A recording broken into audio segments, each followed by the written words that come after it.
lymphedema! Okay, ready? 1, 2, 3, go!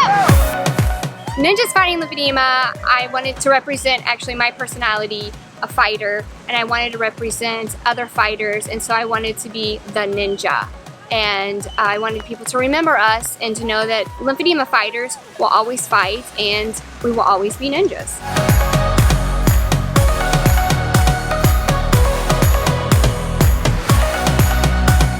Fight Walk is a great event. It's a party. Amy throws out a great energy, as does the rest of her team, and I think it's a great place to meet people and have friendly conversations, particularly around what can be an uncomfortable and sensitive topics such as lymphedema.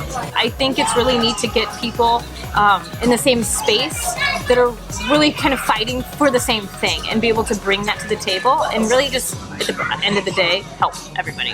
I asked them how to eat it. They said just get into it. Today I am doing one of my gourmet hot dogs, which is called the St. Louis. It's a all beef hot dog with St. Louis style pulled pork, a southern coleslaw, spicy sweet pickles, and topped off with more barbecue sauce.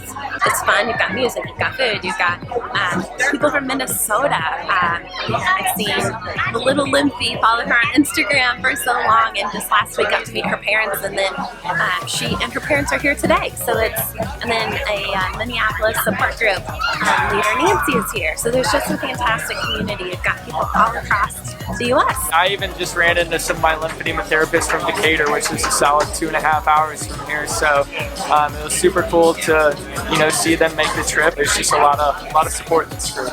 I am here from Scottsdale, Arizona. My daughter Brylan has primary lymphedema in both of her legs and feet, and I met Amy just in Facebook groups, things like that. And I started my own foundation called Brylan's Feet Foundation, and I reached out to Amy, and we've been friends ever since. So she came to my event last year. I'm coming here to support her and all the ninjas in the community.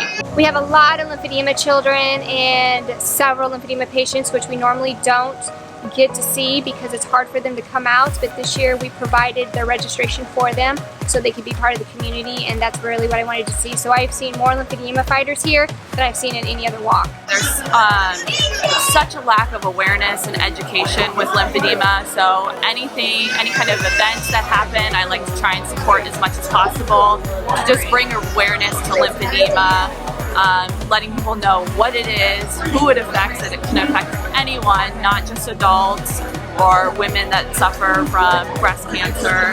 It can happen to kids too, and for no reason at all. We learned that this is just such an underserved patient population that, number one, does not have a lot of treatment options, but number two, it's no fault to the doctors, but they weren't taught this stuff in medical school, so oftentimes it's mistreated, and we're the ones educating the doctors sometimes. So it's really cool to see the amount of research and everything that's being poured into this this topic, and over 10 million Americans are now recognized as having lymphedema, which I think that number is going to continue to rise every single year.